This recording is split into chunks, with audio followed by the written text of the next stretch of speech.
El día de mi muerte dejé como legado al mundo de Terramar el cuarto movimiento de alto nivel, practicado en la gimnasia cerebral de un juego llamado AX3. Los tres movimientos conocidos hasta entonces eran el peón pasado, la coronación, el enroque. ¿Cuál es el cuarto movimiento? Mi nombre es Cabot, otros me llaman el alfil italiano, y esta es mi historia. Primero que nada, vamos a hacer una remembranza, un recordatorio de lo que vimos la semana pasada, un poco para poder actualizarnos y enfocarnos en qué es lo que vamos a trabajar el día de hoy, estando pendiente, teniendo en cuenta que había quedado pendiente un ejercicio, así que presten mucha atención en el recuento que va a hacer. Ahora sí. Sí se ve. Sí se ve. Ya. Muy bien, equipo. A ver, déjenme acomodarlo. Vamos a empezar entonces, como bien dijo el doctor Arcos, temprano, porque tenemos una cita pendiente el día de hoy a las 11 de la mañana. Excelente, ya que como ustedes sabrán, y si no saben, se los voy comentando, hay un peruano jugando en estos momentos el Chess Table, que es un torneo muy importante en chess.com, el gran maestro José Martínez, que ahorita está disputando los cuartos de finales, y hace un par de días llegó a tener un resultado bastante fuerte o bastante grande, que ha sido pues bastante aplaudido en las redes sociales por parte de todos los que son de Latinoamérica y también de habla hispana, que es que ganó al subcampeón del mundo, al retador por el título mundial, Jan Nepomniachtchi. Y una de esas partidas, la primera, justo como por arte de magia, el destino siempre, todas las actividades que realiza la zona del rey, pues los astros se alinean y que presente para que lo tomen como ejemplo, como referencia, es que esa primera partida que gana José Martínez a Jan Nepomniachtchi, subcampeón mundial, retador del título del mundo, uno de los mejores, en el top 5 si no me equivoco, ahora está, si no está tercero o cuarto, a nivel mundial, pues es una Yoko pianísimo, en donde José Martínez, nuestro compatriota, le juega una Yoko pianísimo, y mucho de lo que hemos hablado está presente al comienzo de la partida. No exactamente la misma secuencia o orden de jugadas, pero las ideas están presentes. Bueno, ni tanto. A mí Nepo también juega muy bien, la parte táctica de ahí aparece. Quizá ahora con lo que ha sucedido, la zona del rey se anime a hacer un análisis de esa partida en la que ha logrado ganar José Martínez de manera increíble el match. Pero bueno, un plus. Hoy día está jugando ya su repechaje José Martínez contra Alireza, así que a las 11:15, terminando esa sesión, rápidamente ir a apoyar al compatriota peruano. Y miren, ves que un peruano está entre los mejores del mundo en este torneo. Increíble. La verdad es un crack. Ok, entonces vamos a repasar un poco lo que vimos la sesión pasada acerca de la Yoko pianísimo. En la Yoko pianísimo nosotros vimos pues que la Yoko pianísimo se llamaba, en español era juego muy tranquilo, porque en realidad hay muchas ideas que puede ir llevando a cabo y son a largo plazo. Maniobras combinativas no son muchas, la mayoría son maniobras posicionales. Y ya hemos dejado un poco claro acerca de la diferencia que hay en esta táctica combinativa que muchas veces vemos en las plataformas virtuales y en la cual nos enfocamos bastante al momento que entrenamos ajedrez, que es muy importante hacerlo, y la diferencia pues en estas tácticas o maniobras posicionales, que tienen que ver con otros componentes de la posición. La Yoko pianísimo, recordemos que es una variante de la apertura italiana, este alfil italiano del cual ya hemos contado un poco su historia y que tiene como objetivo, en una primera instancia, muy aparte de dominar el centro y desarrollar las piezas, atacar a ese peoncito que es el menos protegido por parte de las negras, que es el peón de F7.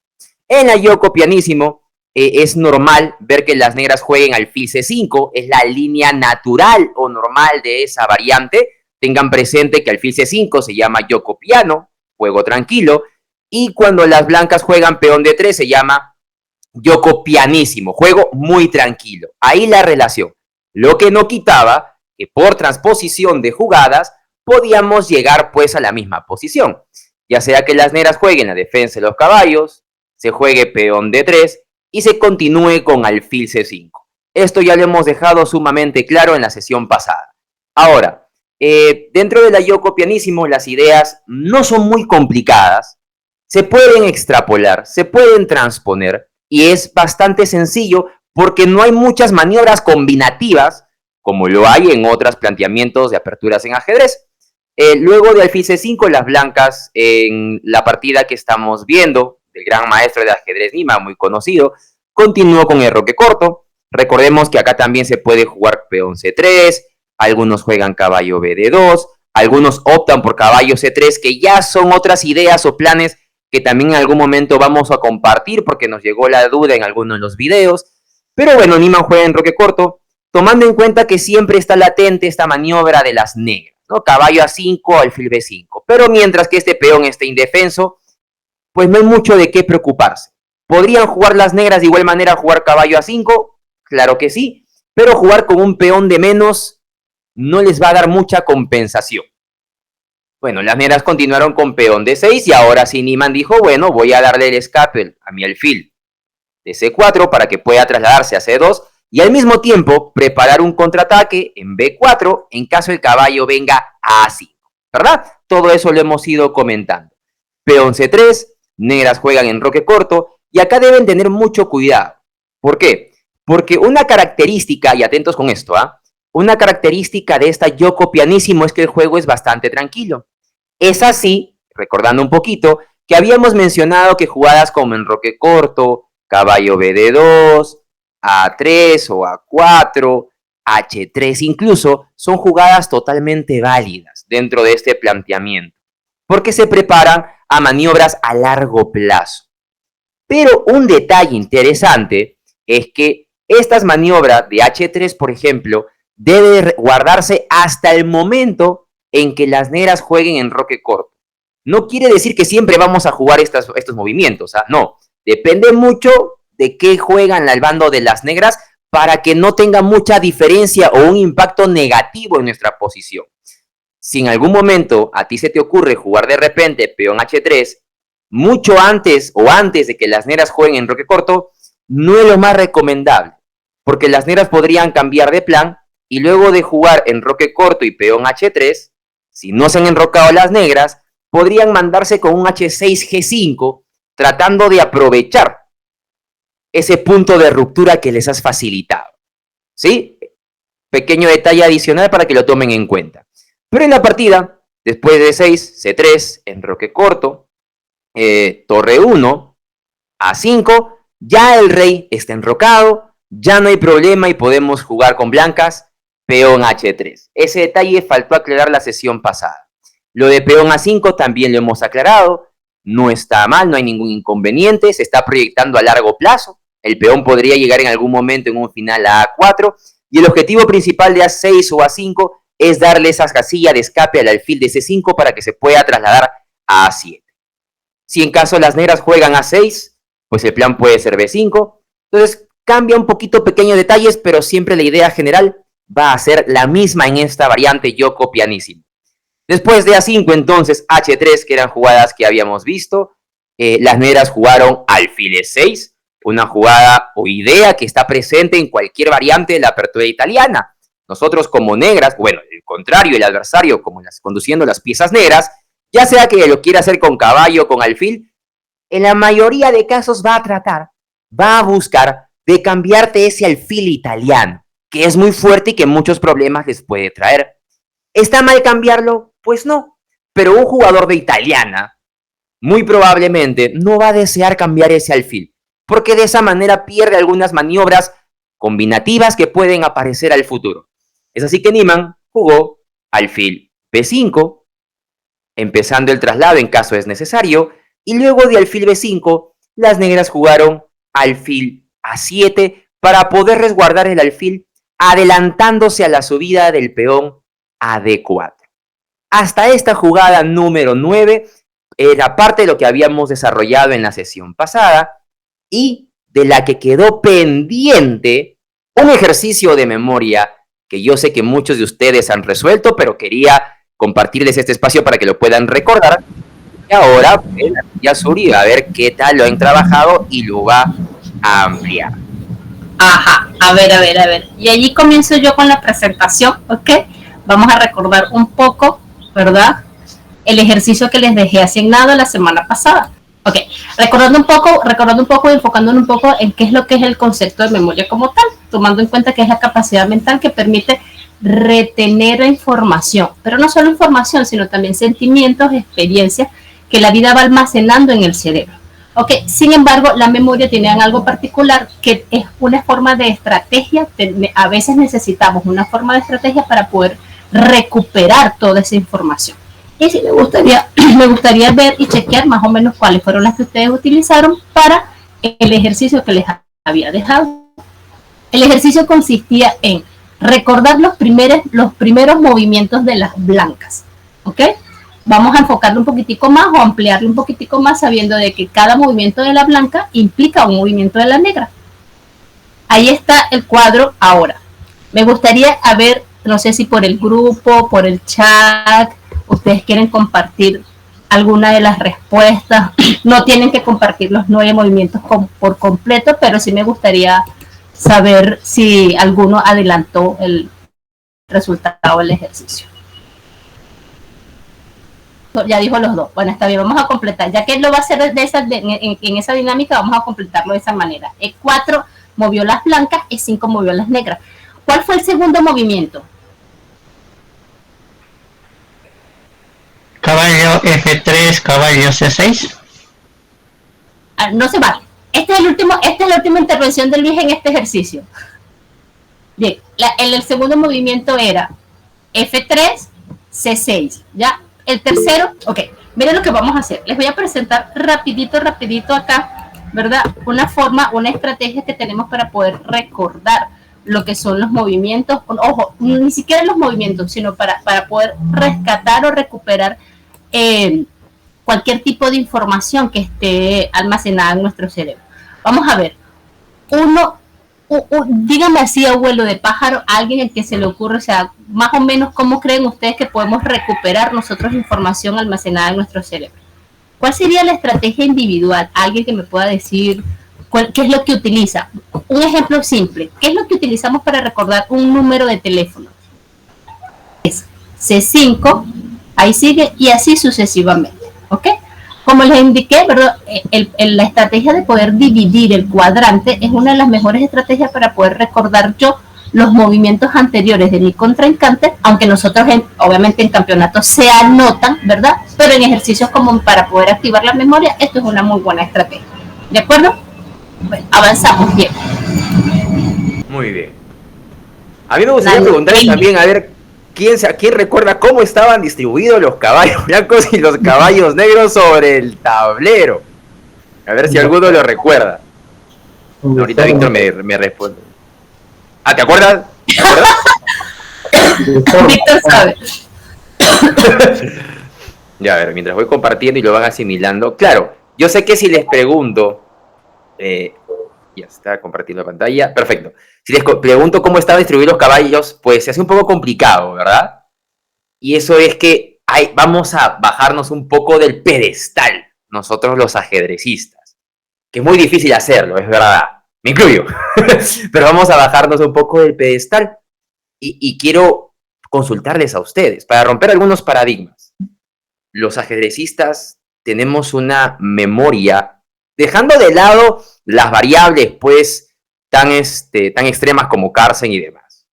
Pero las personas, los jugadores, los deportistas de ajedrez, que somos mortales, ¿tenemos una mejor memoria que las demás personas? ¿Ustedes qué creen? ¿Qué piensan?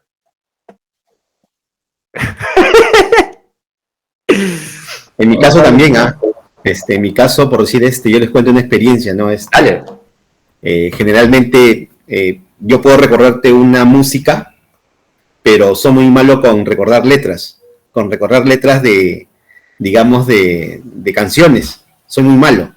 Entonces, es algo que me cuesta mucho, ¿no? Algo, a veces quiero cantar, pero sinceramente no recuerdo las letras y tengo que estar ayudado con mi celular para poder hacerlo. Si no, no lo hago. Pero sí disfruto la música. La música sí. Pero sí recuerdas la música. Sí, la música sí la recuerdo y la saco rápidamente, pero, o sea, son diferentes, ¿no? Y a veces me he preguntado por qué, ¿no? Si yo tengo, o sea, por si yo me pongo a declamar y me pongo a leer un poema, sí lo hago, sí lo recuerdo, ¿no? Y son cosas bien llamativas, ¿no? Pero que son curiosidades, ¿no? Y Víctor, te lo entiendo, Porque, no, te entiendo porque ya sabes, claro, igual que mí, en mi caso, que yo también recuerdo música, la letra me cuesta. A veces salgo con compañeros, amigos, se ponen a cantar y ya se dieron cuenta ya que yo no las canto, yo las tarareo nomás. Las tarareo y creía que estaba cantando, pero no las canto. Pero si me pones un poema, me es mucho más fácil recordar el poema. Claro, claro que sí. Y tiene su porqué. Y tiene su porqué. Recuerden que la memoria, hablamos por partes, ¿no? Y esto vamos compartiendo y utilizando los ejercicios que nos va compartiendo Yatsuri, que lo va a ampliar en un momento. Recuerden que en el proceso cognitivo que estamos observando, de lo que es la percepción, que ya lo hemos visto anteriormente, y lo que vamos a hablar ahora de la memoria, previo viene la atención. Y la atención siempre es focalizada y selectiva. No es que los ajedrecistas podamos tener una mayor atención que las demás personas, no. Nuestra atención con respecto al ajedrez o a los tableros está más focalizada y selectiva que las otras personas porque en nuestra memoria, nuestra experiencia y saberes previos son mayores en ajedrez que en otras personas. Es por eso que tú puedes recordar probablemente poemas y no canciones, porque si en algún momento has leído poemas o has declamado, tienes un concepto, una idea, una relación sistemática en los versos, en las estrofas, al momento de declamar. O recuerdas otros poemas que te permiten asociar y mejorar la memoria de ese concepto. Pero en canciones, pues muchas veces cambia la idea o no tienen una relación. No, imaginando a qué tipo de cantante queremos recordar. Entonces, nuestra memoria no necesariamente es extrapolable a otras actividades. Es cierto, en ajedrez tenemos una gran memoria, siempre y cuando sean posiciones que estén reflejadas en nuestra memoria, en nuestro baúl. Todos tenemos en nuestra memoria varias posiciones almacenadas. Si yo te pongo una posición de ajedrez, muy probablemente la vas a recordar. ¿Por qué? O porque en tu memoria tienes alguna posición, si no igual, similar, o porque has reconocido patrones, componentes, coordinaciones de piezas que te ayudan a asociarlas, como muy bien dice Yatsuri. Si yo, por ejemplo, quiero recordar esta posición del tablero que te estoy mostrando, yo no me aprendo la posición de todas las piezas. Yo digo lo siguiente, divido en 4 cuadrantes, ok, el rey negro está enrocado con el buen desarrollo de piezas de caballo y alfil. Ya tengo ese cuadrante almacenado. En el caso de las blancas, enrocado con torre desarrollada y un peoncito en H3. Ya tengo la mitad del tablero. En la otra mitad, ¿cómo recuerdo la ubicación de las piezas? Ah, pues ha jugado una yoko pianísimo y el alfil ya se fue a 7. Ya recuerdo toda la posición de las piezas. No recuerdo cada una por separado. Es un conjunto que yo identifico para poder recordar. Entonces, es así como trabajamos la memoria en ajedrez. Y es por eso que a veces no lo podemos extrapolar necesariamente a otras actividades. Y es por eso que no se acuerdan cómo estaban los caballos. Y aquí sí quiero hacer un pausa así rapidito. Y aquí la importancia de lo que es el factor emocional.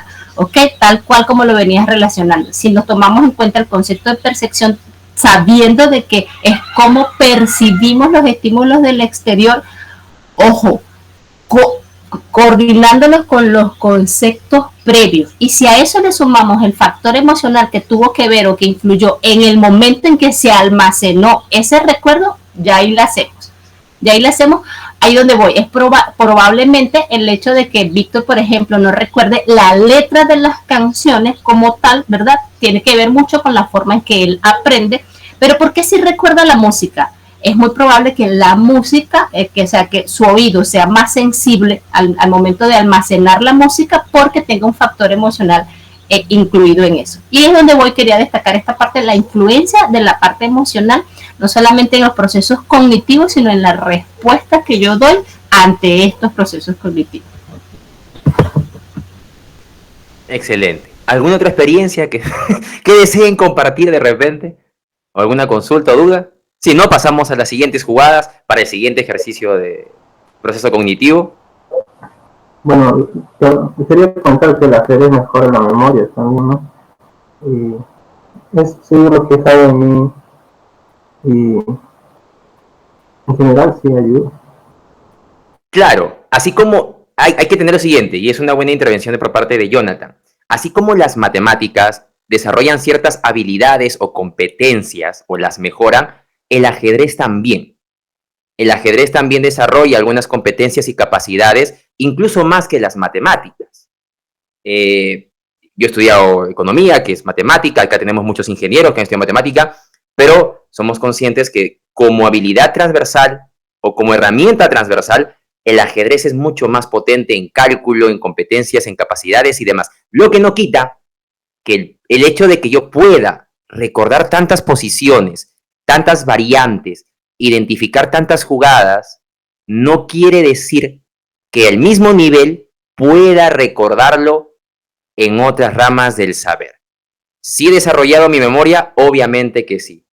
Pero que la memoria o el nivel de memoria que tenga el ajedrez sea la misma para otras herramientas o otras actividades, no va a ser así. Justamente por lo que menciona Yatsuri, y pues como lo vemos en el día a día, en el caso de Víctor con las canciones y los poemas, en mi caso igual, en el caso de Irving, que no nos ha contado su experiencia, pero que también dice que en la memoria es malo. Entonces, ¿sí desarrollamos habilidades? Sí. Pero claro, todo tiene su fundamento y hasta qué punto podemos resolverlo. Recuerden la investigación que les mostré, ¿no? O no que les mostré, pero que sí les conté, que entre las 3 actividades, tanto básquet como música y como ajedrez, se llegó a desarrollar un estudio con grupos de control y se mostró que el ajedrez desarrollaba de manera significativa o lograba de manera significativa una mejora en el rendimiento académico. ¿Es extrapolable? Sí. Al mismo nivel, no necesariamente, ¿no? Sí, y justamente quería destacar en este punto de que hay estudios que han evidenciado, fortaleciendo un poco la posición de Jonathan, sí hay estudios que han evidenciado que el ajedrez se está utilizando en forma de prevenir o como método para prevenir el Alzheimer. Y ahí donde voy, ¿qué sucede? Tal cual como dice Diego, ¿qué sucede con el ajedrez? ¿Qué es lo que pasa en el cerebro? Ya lo voy a explicar un poquitico más adelante. Sí sucede un proceso cognitivo, sí pasa algo a nivel neuronal cuando jugamos ajedrez, a diferencia de cualquier otro tipo de deporte. Sí pasa algo a nivel neuronal que en el caso de la prevención del Alzheimer busca, como quien dice, crear nuevos caminos neuronales en búsqueda de la solución de la partida, de la solución del siguiente movimiento. Estos movimientos neuronales que están deteriorados o degenerados, ¿okay?, por la enfermedad del Alzheimer o cuando hay una predisposición a dicha enfermedad, ¿verdad? El ajedrez busca la forma de abrir caminos. Así como la misma vida se abre camino, el ajedrez abre caminos nuevos neuronales, sustituyendo los caminos que están deteriorados o que se pueden deteriorar. Continuamos, Diego, disculpe. No, Víctor va a contar otra experiencia. Víctor. Víctor levantó la mano. ¿Qué tal? Gracias Diego por la oportunidad. No, justo mira, te quería compartir algo. Mi hermano también juega ajedrez, igual que yo. Mis 2 hermanos, ¿no? Más que todo, siempre hemos tenido el ajedrez como un juego más que todo familiar, un tema de pasatiempo en familia. Pero yo te cuento algo, por si mi hermano siempre me cuenta él de que algo que le ha ayudado a mejorar bastante fue el tema de resolver ejercicios de razonamiento matemático. Me decía, yo fusionaba el tema de razonamiento matemático haciéndolo y me sentía mucho más fino cuando iba a jugar en el tablero de ajedrez. Y yo te cuento una experiencia propia. Hace un tiempo he dejado yo de jugar ajedrez, pero ahora que he vuelto y estoy nuevamente, no estoy jugando mucho, pero te diré que a las partidas, en los primeros movimientos, les encuentro otra riqueza y veo y exploro otras líneas y otras formas, y entonces le encuentro ese gusto por desarrollar, no sé si será creativo, pero desarrollar y ver otras cosas, porque ya, digamos, había avanzado tanto en un momento en que me sentía tan parametrado en ciertas cosas de que tenía que seguir hasta la línea así, que a veces me sentía un poco cohibido en hacer otras cosas. Yeah. Que nuevamente he vuelto, como decir, empezar nuevamente de cero sin empezar de cero, porque ya tengo unos saberes previos, le encuentro mucho más riqueza y mucho más gusto a jugar. Eso es lo que quería compartir. Víctor, muy buena lo que has compartido, porque acá hay muchos aspectos que detallar, y de repente en este espacio que estamos para enriquecernos lo vamos a tomar unos minutos, y bueno, la línea la voy compartiendo más adelante. Punto importante, tomando el caso que me mencionaste, el primero es que no solamente en el caso del ajedrez, yo te cuento por experiencia, la actividad física también es un factor importante que influye en el desarrollo, por ejemplo, del del juego del ajedrez, de las matemáticas y demás. Yo les cuento que de pequeño yo hacía mucho deporte, aparte del ajedrez, que es un deporte, muchos deportes físicos como básquet y demás, y recuerdo que jugaba con rivales mucho más fuertes teóricamente hablando. En teoría, con sus entrenadores, eran más fuertes que yo, en teoría, sí. Pero en la parte táctica, cuando llegábamos a una posición, me gustaba complicar la posición a mí. Y en esas complicaciones de cálculo de variantes, aunque yo no tenía el mismo entrenamiento técnico que ellos, tenía un entrenamiento físico superior a ellos. A tal punto de que cuando llegábamos a momentos de cálculo, el físico les fallaba o llegaban a un momento de fatiga en donde no podían seguir la línea, por más que estuvieran mejor, y empezaban los errores. Y yo podía seguir calculando de repente durante esas 2 o 3 horas. ¿Esto es un factor importante? Sí. La parte física a tal punto de que en algunas universidades también el ajedrez, en una experiencia propia en la San Ignacio, están desarrollando determinadas actividades físicas para poder desarrollar componentes que son importantes para el ajedrecista. Por ejemplo, en el caso de nosotros, ¿qué parte física deberíamos desarrollar bastante? Pues la parte abdominal. Nosotros que estamos sentados 3, 4, 5, 6, 7 horas en un torneo, si la parte abdominal no la tenemos desarrollada, obviamente empiezan a generar un malestar. ¿Que nos va a afectar? Obviamente que nos va a afectar. De repente a los 10, 15, 20 minutos no la sientes. Pero siéntate 1 hora, 2 horas, y vas a ver cómo te paras para ir a los servicios, tomar agua, y viene el conocido por muchos de nosotros, el ¡ah! ¿No? ¡Ah! Y que sufres para poder levantarte. Ya, el componente físico abdominal es importantísimo. Otro punto, no es solamente levantar pesas o salir a correr. Recuerda que cuando estás jugando una partida larga, el rendimiento o cómo tú rindes la partida larga es diferente a esos 3 o 2 minutos que te quedan en la partida. Las pulsaciones en los últimos 3 minutos comienzan a correr. Y esa es otra parte que es diferente de entrenar. Entonces mira cómo el entrenamiento físico se puede adaptar a las necesidades que tiene un deportista de ajedrez. Y recuerden esto, ¿por qué Ian Nepomniachtchi no le ganó a Carlsen en el torneo por título mundial? No solamente por talento, sino por psicología, parte psicológica, que es fundamental, y la parte física. En la partida, y si la han visto por el título mundial entre Magnus Carlsen y Ian Nepomniachtchi, el punto de quiebre para que el campeón mundial Magnus Carlsen ganara el match fue un momento en el cual estaban jugando una partida durante 6 horas, si no me equivoco. Y en un final que todos decíamos es tablas, el subcampeón del mundo, el retador, se equivoca. ¿Por qué? Porque era malo, no sabía calcular, no tenía técnica, no tenía táctica. No.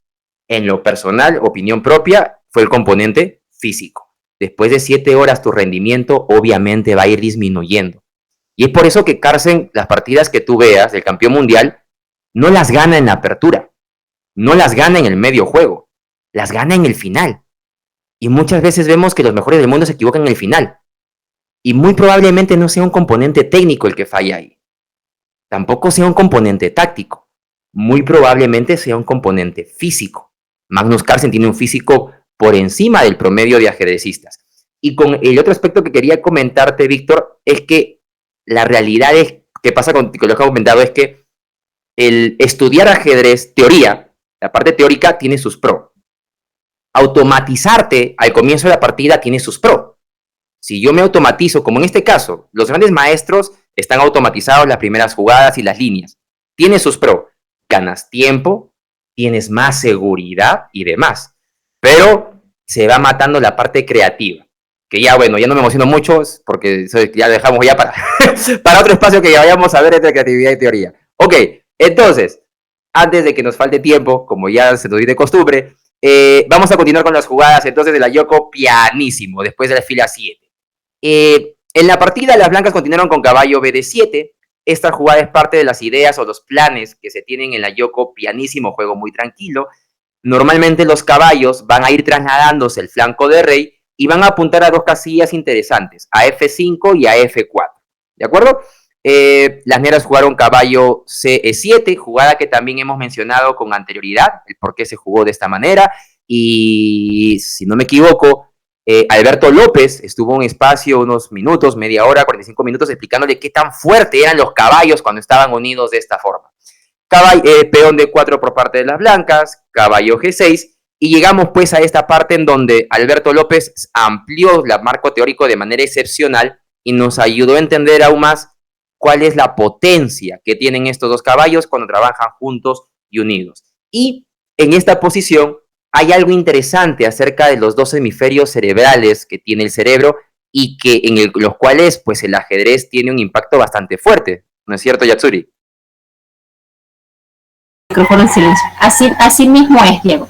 Justamente la semana pasada nada más les refresqué, como quien dice, cuáles son las dos áreas que abarcan cada uno de los hemisferios del cerebro, y eso lo vamos a ampliar un poquitico rapidito el día de hoy y dejándoles después mucha información, o les voy a compartir suficiente información para que sepan cómo podemos hacer gimnasia cerebral o cuáles son esos ejercicios que pueden activar los dos hemisferios del cerebro al mismo tiempo. ¿Ok?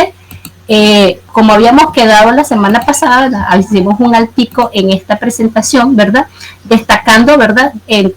Cuáles son las áreas que se ubican en el hemisferio del cerebro, sabiendo que en la parte de la derecha, ¿ok? Tenemos todo lo que es la parte de la creatividad, la intuición, esa parte emotiva, ¿verdad? La parte de las ideas, el estilo musical, toda esa parte de lo que es la parte creativa como tal. Sabiendo que en el hemisferio izquierdo tenemos todo lo que es el razonamiento lógico, ¿ok? La parte de lo que es la resolución de problemas, la parte de la inteligencia abstracta como tal. Ahora, hay formas y hay ejercicios que nosotros hacemos, ¿verdad? Para poder ejercitar las dos hemisferios del cerebro al mismo tiempo. Casi todos estos ejercicios están enfocados hacia los movimientos de las dos manos en el mismo tiempo, o al mismo tiempo como tal. No solamente de las dos manos, sino también de las dos extremidades. Al mismo tiempo, pero haciendo movimientos diferentes, ¿ok? De esta forma yo puedo ejercitar activo de forma homogénea, o sea, de forma paralela, los dos hemisferios del cerebro. Yo les voy a, como por horas del tiempo no nos va a dar tiempo de compartir, de poder reproducir estos ejercicios, pero yo se los voy a compartir en el grupo. Ahora, sí quería hacerles un énfasis muy puntual acá, y es cómo afecta o qué partes del cerebro activa lo que es el juego del ajedrez como tal, tomando en cuenta que activa diferentes partes del cerebro, como lo que es el lóbulo frontal, destacando acá que el lóbulo frontal es el encargado de, vamos a ver si alguien sabe más o menos de cerebro o de funciones, ¿de qué es encargado el lóbulo frontal? A ver, todos a la vez. El lóbulo frontal creo que sirve para medir las columnas abiertas, la diagonal, pues es el que te da mayor visión del tablero, me parece. Y esa visión la consigo o la amplifico a través de ¿qué? De las funciones ejecutivas. En el lóbulo frontal es el que se encarga de ejecutar las decisiones que tomo para adaptarme de una mejor manera al mundo, de una mejor manera a la sociedad, de una mejor manera. Esas personas que ustedes ven que tienen conductas erráticas, que son iracundas, que tienen una conducta totalmente inadaptada, a veces tienen algunos compromisos neurológicos en la parte frontal del cerebro. Entonces, destacando, no me voy a ir hacia la parte neurológica, pero bueno, destacando que el cerebro activa no solamente una parte del cerebro, que es el razonamiento lógico, no solo esto, sino también la intuición, que es la parte del lóbulo parietal. ¿Ok? Ahora, lóbulo frontal, lóbulo temporal, lóbulo parietal, el lóbulo occipital del cerebro. O sea, con esto les estoy explicando que el ajedrez, cuando lo estamos jugando, activa las dos partes del cerebro, los dos hemisferios. ¿Por qué? Porque no solamente va a incluir un razonamiento lógico, ¿verdad? Y una resolución de problemas o resolución de conflictos que está ubicada en el hemisferio izquierdo, sino que también activa lo que es la parte de la creatividad, la parte de la intuición y sobre todo, la parte emocional. Porque a veces no. Cuando estamos jugando una partida, la parte emocional juega un gran papel en la forma en que nosotros respondemos a cada movimiento de nuestro contrincante. Quería dejarles destacado bien esta parte, justamente porque, como les decía, hay investigaciones que no solamente han demostrado de que combate o previene de manera significativa el Alzheimer, sino que también ha demostrado de que esto funciona de esta manera cuando cuando jugamos ajedrez. De hecho, el ajedrez es el único deporte que activa estos dos hemisferios al mismo tiempo. Con eso les dejo el privilegio, ¿verdad?, que tienen ustedes, o que tenemos va a destacar, que tienen ustedes los jugadores de ajedrez de una forma más significativa. ¿De acuerdo?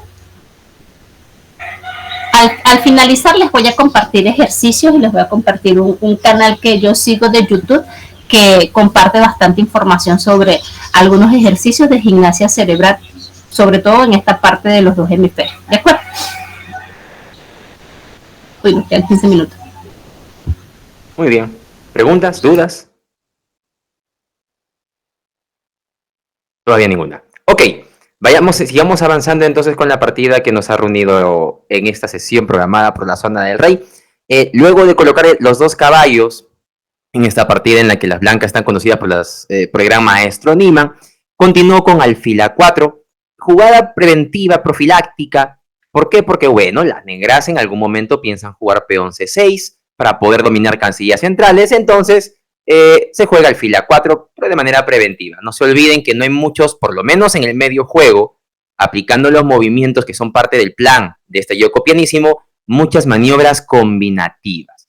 No hay rey inseguro, no hay piezas clavadas, no hay piezas colgadas, no hay piezas con poca movilidad, por lo menos que estén en el medio del tablero para que puedan ser aprovechados. Las negras continuaron con caballo H5, lo que habíamos mencionado, trasladándose ambos caballos o apuntando a la casilla F4, que muy bien ha explayado de manera complementaria Alberto López en la sesión pasada. Y acá vamos a ver algunos detalles acerca de los dos caballos unidos, Yatsuri, para que les... Rapidito, justamente acá. Si se ve allí, este fue un ejercicio que nosotros hicimos el año pasado. Aquí les voy a mostrar rapidito, ¿verdad? Este cuadro, si lo ven, son solo caballos blancos y caballos negros, ¿sí? Ok, se los voy a compartir durante 5 segundos. 1, 2, 3, 4, 5. Listo. Ahora, vamos a hacerlo nosotros. ¿Recuerdan cuántos caballos? Se me fue para allá. ¿Cuántos caballos blancos habían? 7. ¿Ah? 7. 7. ¿Y cuántos caballos negros? 13. 13. 13 caballos negros. Sí. A ver, ajá. Le tomó captura, ¿verdad? Le tomó captura. Ahora eso es una estrategia. Vamos a contar, a ver. 1, 2, 3, 4, 5, 6, 7 caballos blancos. ¿Quién cuenta los negros?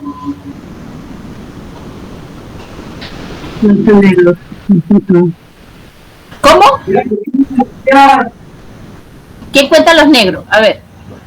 Arriba tenemos 3, 5, 6, 7, 8, 9, 10, 11, 12, 13. Vamos a ver. La persona que contestó me podría compartir cuál fue la estrategia que utilizó para, si no fue captura de pantalla, claro está. ¿Cuál fue la estrategia que utilizó para poder recordar en dónde estaban, cuántos eran? Hola, ¿qué tal? ¿Cómo están? Les saluda Víctor Vargas, Piragato. Hola Víctor, encantada. ¿Qué tal? No, lo que hice fue, mientras que estabas poniendo, ya estaba viendo, ya estaba contando los caballos, tanto blancos como negros. Eso fue lo que hice.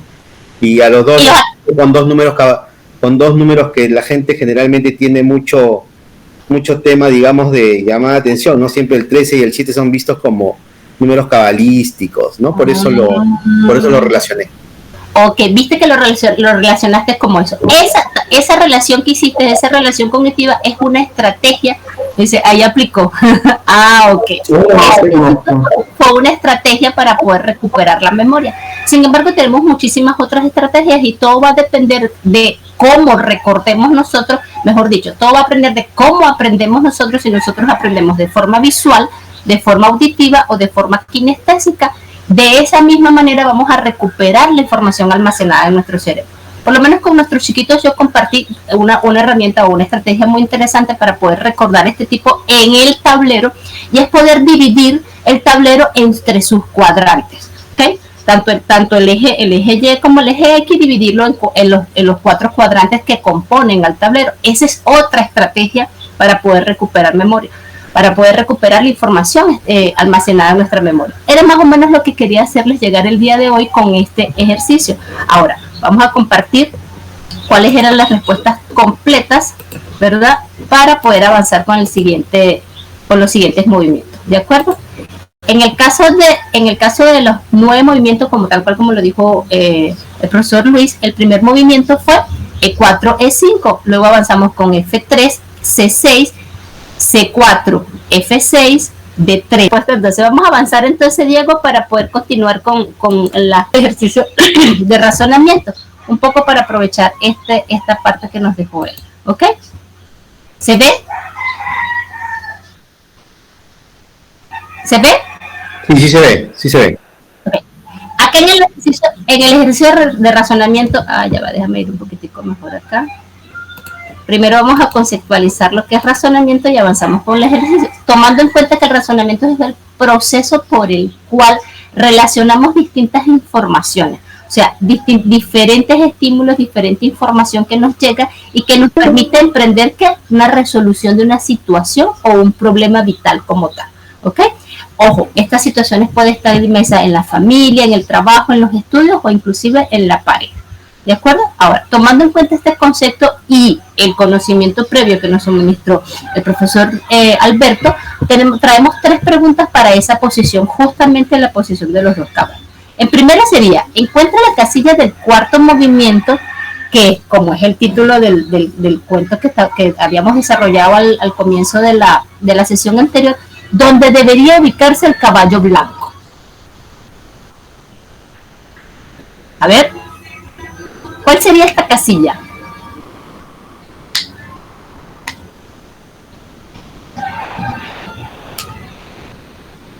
Razonamiento lógico, vamos a buscar cómo resolver esta situación. A ver, ¿quién tiene la respuesta? La respuesta sería la opción 1. Aquí los voy a ayudar un poquito en aras del tiempo. Bien, la ruta que ha seguido ha sido, a ver Luis, ¿me ayudas a leer? Caballo B1, caballo B2, caballo F1 y caballo G3. Hasta el último movimiento que acabamos de mencionar. Y en la tercera pregunta teníamos, ¿qué casillas dominarían los 2 caballos juntos? Los 2 caballos blancos juntos. ¿Cuáles serían estas casillas? Si yo los coloco juntos tal cual como en la primera pregunta, ya hago mi movimiento caballo G3, ¿cuáles son las casillas? A ver Luis, a ver Diego. Sí lo veo. ¿Lo ven? Ajá. Sí lo veo. Sí, ¿Cuál sería esta casilla? Ya vi lo que dijo Irving, ya caballo F1 y caballo G3. Sí. Y con eso juntaría los 2 caballos con el blanco. Con el blanco. Ajá. A ver, Diego. Diego se queda así como que, ¿de qué están hablando? Apoyo a Luis. ¿Apoyas a Luis? A ver, Luis, entonces, ¿cuál sería la casilla apoyando la de Irving? ¿Sí? Caballo G3 sería la casilla. Caballo G3. ¿Por qué caballo G3? A ver. Porque en caballo G3 se unen los 2 caballos como lo han hecho en caballo F6 y caballo G6. Entonces lograría la misma coordinación jugando los caballos de esa manera, los caballos blancos, ¿no? Y allí me enfrento. Justamente sí, esa es la respuesta. Caballo G3. ¡Ay, no se vale que van a ver la otra respuesta! Sí, esa es la respuesta. Caballo G3 justamente porque lo colocaría en la misma posición de la amenaza. Ahora bien, ¿qué ruta ha seguido el caballo blanco desde el comienzo de la partida? Tiene mucho que ver con memoria. Ajá. A ver, Jonathan, ¿qué dijiste? F5.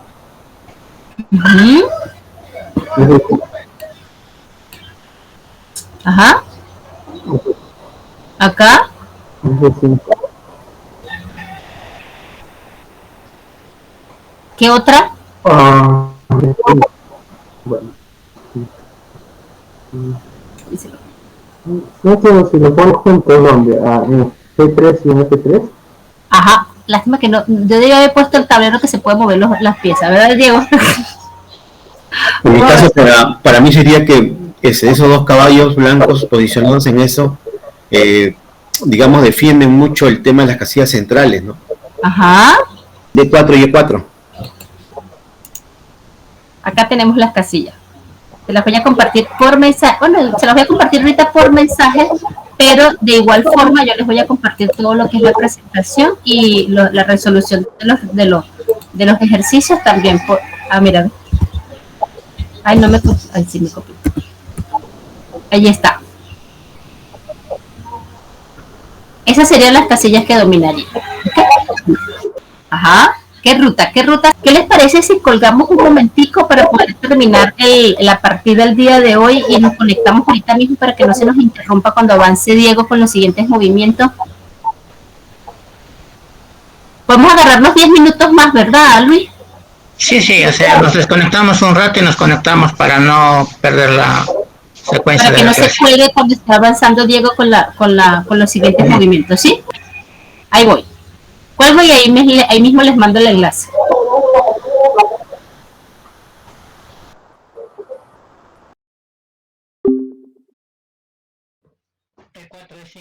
Exactamente unos 14 minutos. Para que puedan entrar a la partida del compañero. Ok, complementando un poco el momento de la pregunta anterior que se hizo, ¿ya? En donde, pues, vamos aplicando el razonamiento, un concepto adicional que nos puede ayudar bastante a razonar en algunas partidas que tengamos nosotros y que, pues, de repente no sepamos el marco teórico o no sepamos algún concepto específico de la posición. Hay un principio en ajedrez que se llama principio de la máxima actividad o de principio de la pieza menos activa. No sé si antes la han escuchado. Ya Luis todavía lo está meditando. Ok, vamos a comentarlo. Es uno de los principios que nos ayuda. Hay muchos principios que nos ayudan a tomar decisiones en ajedrez cuando no tenemos mucha certeza o conocimientos previos de la posición en específico que tenemos. Pero este principio de la máxima actividad o principio de la pieza menos activa, ¿qué nos dice? Cuando estés en una posición y de repente no tengas claro qué hacer o qué jugada realizar, lo más sencillo, muy aparte de ver las amenazas, las pretensiones, debilidades de estructura de peones y demás, un principio general es, ok, encuentra tu pieza menos activa y mejora su posición. Siempre, encuentra la pieza menos activa y mejora su posición.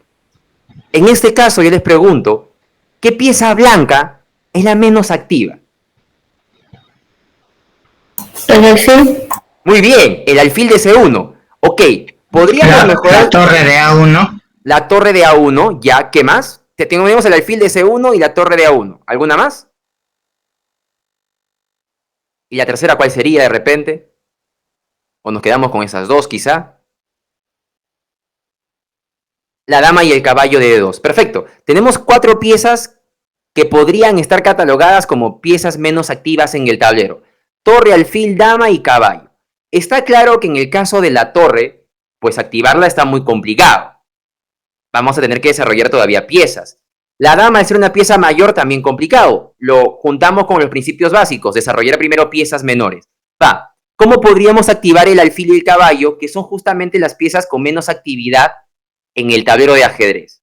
Y ahí viene el por qué viene esta maniobra dentro de la Yoko Pianissimo. Mira cómo a través de este principio, y es un principio porque es muy general en muchas posiciones, de pieza menos activa, o el principio de máxima actividad, nos ayuda a encontrar algunas jugadas dentro de las múltiples aperturas y defensas que existen en ajedrez. El caballo y el alfil están poco activos, son mis piezas menos activas. ¿Cómo las puedo activar? Ok, y ahí viene la jugada, ¿no? Caballo, F1. Juego caballo F1 porque es teoría. Sí, es cierto, pero tiene un porqué detrás. Y con caballo F1, el fil que era el menos activo, pues ya se libera. Y este caballo, que también era una de las dos piezas con menos actividad, ya puede activarse y generar dominio de casillas, como ha dicho Yatsuri, y también dominio de casillas centrales, como ha dicho, si no me equivoco, Víctor. Entonces, caballo F1 continúa la partida, caballo HF4 y caballo G3. Hasta ahí, entonces, hemos llegado a gran parte de la partida. En estos momentos, hasta este punto, podríamos considerar incluso que toda esta secuencia de jugadas es teoría. O sea, ya está escrito. Si en caso no te las puedes memorizar, que es mucho de lo que algunos grandes maestros hacen, porque tengan presente que grandes maestros de ajedrez se aprenden por lo menos más de 10 jugadas de memoria, tienes tú ya la teoría, los conceptos, las ideas, la lógica de estas jugadas que te va a permitir recordarlas. Quizás tomándote un poco más de tiempo, pero ya las tienes. No las tendrás automatizadas, pero ya tienes ya sistematizado el porqué de las jugadas. Continuando con la partida, que también es parte de teoría, las negras jugaron E por D4, y acá es donde se rompe un poco la teoría, porque hasta donde he visto no he encontrado, si es que hay muchas partidas de referencia, en la gran mayoría de casos se juega caballo por D4, pero Niemann en esta partida juega C por D4. Y ahí viene lo que decía también Víctor, ¿no? La parte de creatividad hay que saber manejarla con la parte de teoría y de aprendizaje. Cuanto más aprendemos, es cierto, nuestra parte técnica mejora, pero muchas veces nuestra parte táctica, en donde tiene que ver la creatividad, pues quizá va bajando un poquito. Hay que saber siempre manejar las dos para que una no afecte de manera negativa tanto a la otra. Entonces acá juega Niemann la jugada C por D4 y la amenaza con estos dos peones centrales móviles, que claro, es mucho más sencillo entender la siguiente jugada de las negras si tengo este concepto de peones centrales móviles. Pueden amenazar a avanzar el peón tanto a D5 o a E5. En este caso, con la presencia del alfil en E6, pues jugar D5 es sumamente bueno y por eso las negras juegan peón D5. No, yo entiendo la lógica de esta posición. Vas a avanzarme uno de los peones centrales móviles, lo evito. Sin mucho cálculo hasta el momento. No hay cálculo de variantes, sino hay una valoración de la posición, identificando una característica importante de esta y sacando una conclusión. Peón D5. Bueno, luego de peón D5, llega el momento de explicar el quinto ejercicio de funciones ejecutivas para luego ya ir finalizando el desarrollo de esta partida, Yatsuri. Sí. Yo creo que sí alcanzamos al tiempo esta vez. Bueno, ya nos pasamos un poquito, pero sí lo vamos a alcanzar. Sí vamos a cumplir el objetivo de finalizar la partida el día de hoy. ¿Verdad, Diego? Si habíamos comentado que cuál es la parte del cerebro, sabiendo que es el lóbulo frontal el encargado de gestionar las funciones ejecutivas. Ahora, las funciones ejecutivas son las capacidades, o es la capacidad que nosotros necesitamos para planificar, organizar, regular nuestra propia conducta en función de poder adaptarnos con eficacia. No se trata solamente de poder adaptarnos, porque podemos adaptarnos pasando desapercibidos o podemos adaptarnos resaltando un poquito, pero la idea es poder adaptarnos con eficacia a nuestro entorno. Dentro de estas funciones ejecutivas tenemos 3 funciones ejecutivas que son, como quien dice, la pirámide, o sea, las primordiales dentro de ella. Hay muchísimas otras funciones ejecutivas, alrededor de 5 más, pero las más importantes son: en primer lugar sería el autocontrol. Ok, cuando hablamos de autocontrol, tomamos en cuenta lo que es el concepto del control propio, o sea, el que yo pueda controlar mis acciones, ok, las respuestas a los estímulos. Autocontrol es que yo pueda tomar la decisión de qué hacer y qué no hacer, y no responder solo en función del estímulo que estoy recibiendo. La segunda función sería la memoria de trabajo, justamente relacionada con lo que es memoria y razonamiento cognitivo. En este concepto van relacionados esos dos conceptos previos vistos anteriormente. Memoria y razonamiento cognitivo, ¿por qué? Porque a través de la memoria yo voy a almacenar la información y a través del razonamiento cognitivo es que lo voy a relacionar con las experiencias previas, ¿verdad? Y el conocimiento anterior. Y la otra sería la flexibilidad cognitiva. ¿Qué tiene que ver la flexibilidad cognitiva en este caso? Tomando en cuenta el concepto de cognición, que es la forma en que yo recibo la información y que la proceso. Ese proceso tiene que ver la parte emocional y la parte de conocimiento previo. Cuando hablamos de flexibilidad cognitiva, estamos hablando de la capacidad de yo poder flexibilizar ese constructo que tengo dentro de mi memoria tal cual como lo decía Diego, sí hay grandes maestros que se memorizan, ¿verdad? Ciertos movimientos, ciertas partidas. La idea de la flexibilidad cognitiva es que yo no me cierre solo a la opción que yo tengo memorizada, sino que sea flexible no solamente a la opción que tengo memorizada, sino que la adapte a la situación de ese momento, en el aquí y en el ahora. ¿De acuerdo? A ver, teniendo claro ya estos conceptos, ¿verdad? Vamos a pasar al siguiente ejercicio, que sería, sabiendo el valor de las piezas, tomando en cuenta que la dama vale 9, la torre 5, el caballo del alfil 3 y el peón 1, me gustaría que eligieran la opción donde las filas 2, 4 y 6 estén que estén ordenadas de mayor a menor, es decir, de más a menos, para sumar el valor de todas sus piezas. ¿Ok? Blanco y negro. Voy a contarles 15 segundos para hacerlo. Estas son las opciones de respuesta. La idea es que ustedes me pueden elegir entre estas opciones cuál sería la respuesta adecuada en donde las piezas estén organizadas tomando en cuenta la suma de sus valores, ¿ok? De mayor a menor. Vamos a contar los segundos. Los contamos, Diego. Exactamente, sí. Precisamente esa es la respuesta que les voy a mostrar para que vean que no estamos haciendo trampa y que no estamos favoreciendo a Irving. Justamente era la 2. Sí, ¿verdad? Dijo, no, eso le pasaron la respuesta. Bueno, felicidades, Irving. Felicidades por la respuesta. Y se cuenta de algo interesante. Cuando a Irving le preguntaron cuánto era el total, la suma total, Irving no la tenía mapeada, porque Irving no vio de manera aislada cada una de las piezas, lo vio como un todo, reconoció ciertos componentes o patrones en cada una de las filas y sacó una conclusión. Muchas veces, y pasa lo siguiente, cuando nosotros vamos mejorando en ajedrez, al principio cuando jugábamos ajedrez, les debe haber pasado, que analizábamos 1001 variantes y veíamos la ubicación de cada pieza en cada parte del tablero.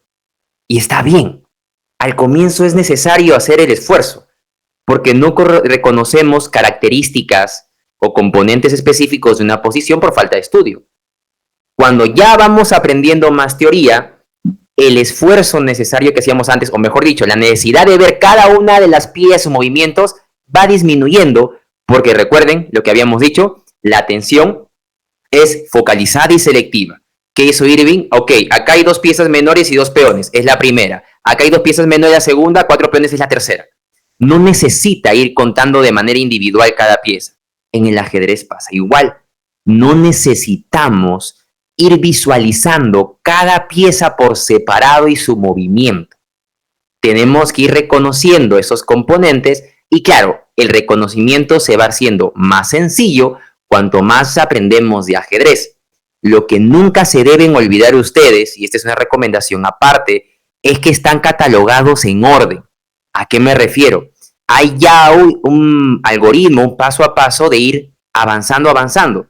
Hay principios generales, desarrollo de pieza, dominio del centro, estructura de peones, columnas abiertas, motivos tácticos, temas tácticos y demás. Ya luego de tomar en cuenta esas consideraciones, uno va adentrándose en los componentes más específicos. Pareja de alfiles, alfiles de diferente color, alfil bueno, alfil malo, alfil fuera de la estructura de peones. Y ahí es donde se va marcando las diferencias a niveles más grandes. Pero al comienzo es importante entender que en esos principios, en realidad está casi toda la respuesta del ajedrez. En esos motivos tácticos, en esos temas tácticos y en esos componentes o factores posicionales generales que hemos aprendido a veces en nuestros cursos básicos o intermedios de ajedrez. Ok, muy bien. Retomando entonces lo que habíamos visto de la partida, después de peón de 5, viene un alfil por F4, eliminando el caballo de F4, caballo por F4 y dama de 2. Pero miren qué interesante, ¿no? Ahora ya todas las piezas blancas están hasta cierto punto activas.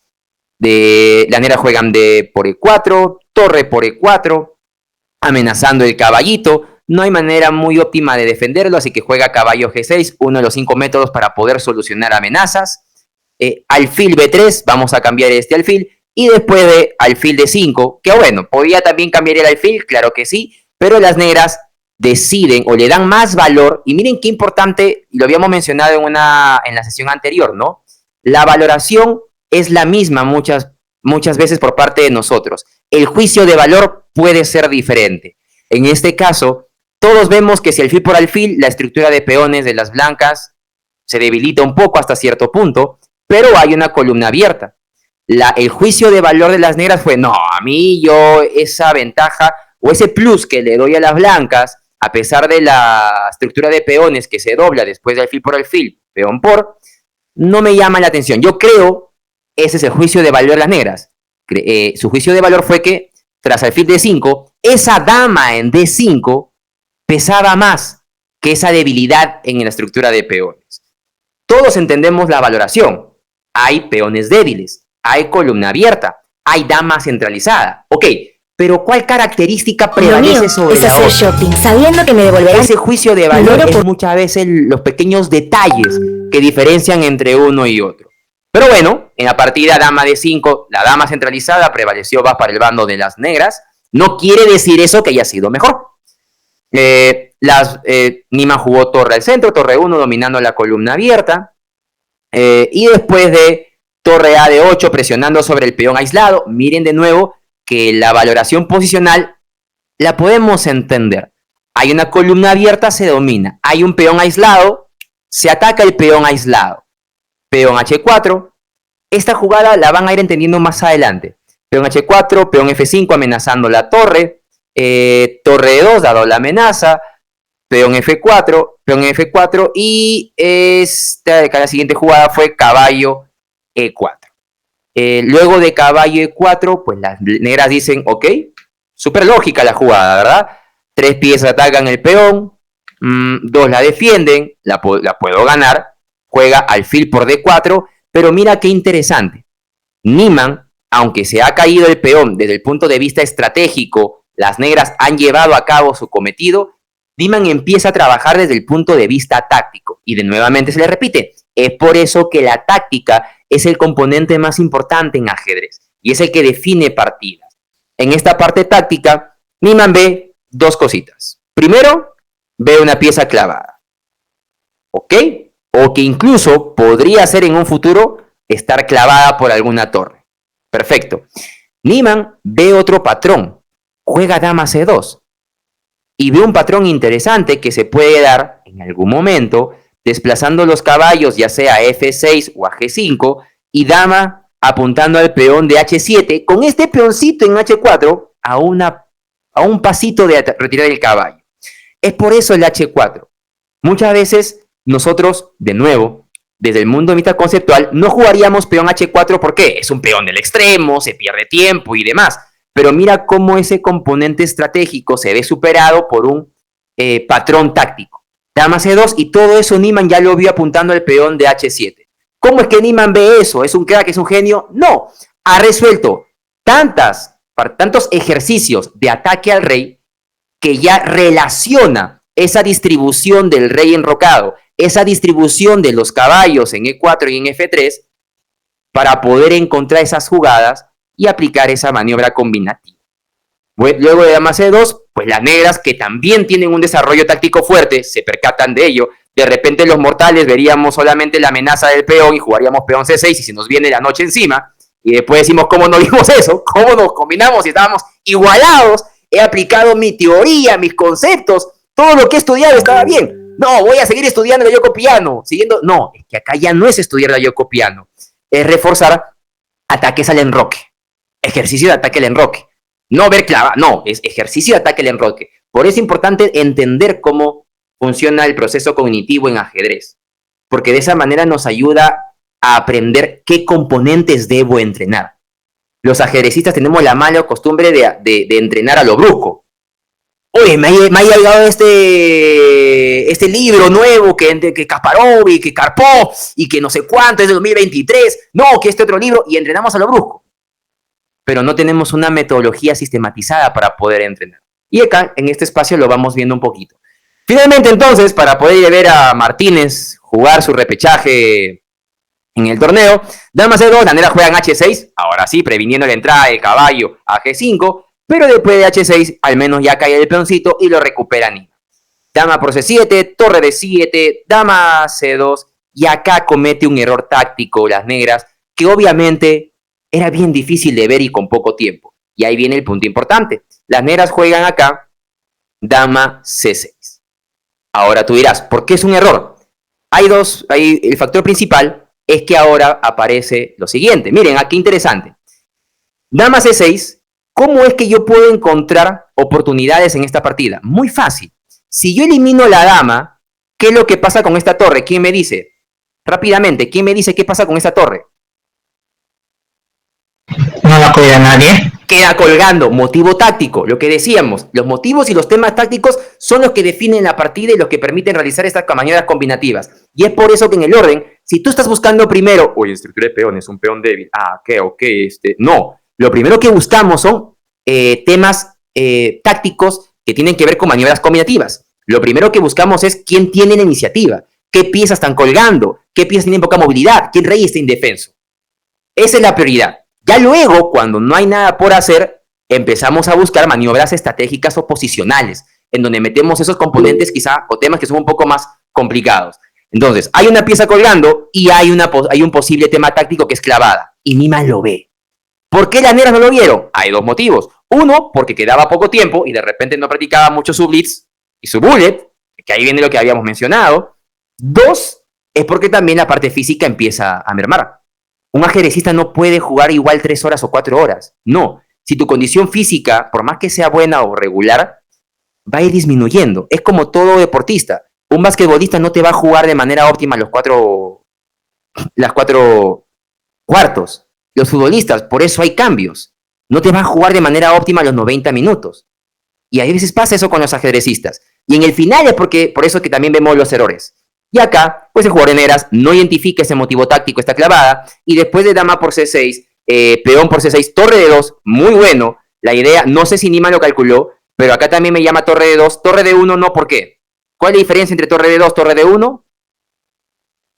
Sin calcularme, simplemente usando los conceptos o los principios que hemos mencionado. No la cuida nadie. Exacto, puede generar, es un motivo táctico, pieza colgando, podría venir algún ataque a la descubierta, y sin calcularlo, yo ya puedo ir descartando esa jugada, si en caso no tengo mucho tiempo. Y juega Niman torre de 2 excepcional. Y acá la partida ya se le cae. Después de rey FD8, pues Niman ya ve que este peón, si es que lo defiende, puede hacer tema táctico, destrucción de la defensa. Y después de torre 1, C5, le mete el tema táctico, destrucción de la defensa. Caballo por C5. No me centro en la pieza que estoy amenazando, sino en alguna de las piezas que está cumpliendo esa labor defensiva y la elimino. Y como el alfil está clavado, si captura alfil por caballo, caen las torres. Ya como último recurso, pues jugó alfil por F2, a ver si jugaba torre por F2, el gran maestro. No está mal ahí, tantear hasta el final. Pero después de rey por F2, las negras terminaron rindiéndose y Niman se alzó con la victoria. Y es así como finaliza esta partida de la Yoko Pianissimo, en donde podemos ir identificando componentes teóricos, componentes psicológicos, componentes técnicos, componentes tácticos, psicológicos y, ¿por qué no?, también componentes físicos. Yatsuri. Sí, me gustó la última combinación como lo hiciste, los 5 componentes más importantes. Ya no les voy a quitar más tiempo para que salgan corriendo a conectarse, ¿ok? Por favor, no sé si la señora Celia, Gustavo y Mateo están activos para que prendan rapidito su cámara, o si no vamos igualito tomando la foto para poder avanzar. A ver, mirando todos ahí un momentito. Ay, mira, sí la va a prender Mateo. ¡Hola! ¿Cómo estás? ¿Cómo estás? Es la primera vez que lo veo a Mateo después de todas las sesiones que he entrado a cenar. No lo vemos el día de su cumpleaños. Mira, señora Celia, mirar, importantísimo, está en la calle pero está conectada. Y Gustavo, ya no les quito más tiempo, vamos a mirar todos a la cámara, vamos a la cámara ahí. ¡Hola! ¿Cómo estás? Eso me encanta. A ver, a todas la cuenta de 3. 1, 2, 3. Una más. 1, 2, 3. Excelente, esta foto quedó espectacular. Ahí los suelto para que vayan corriendo a conectarse al campeonato, ¿de acuerdo? Nos vemos el mes que viene con otro encuentro. Bueno, obviamente van a seguir ustedes con otros encuentros todos los fines de semana, pero conmigo acompañándoles dentro de unos 3 o 4 semanas, ¿ok? Felicidades, gracias a todos por su compañía. Nos vemos. Cuídense. Gracias. Chao.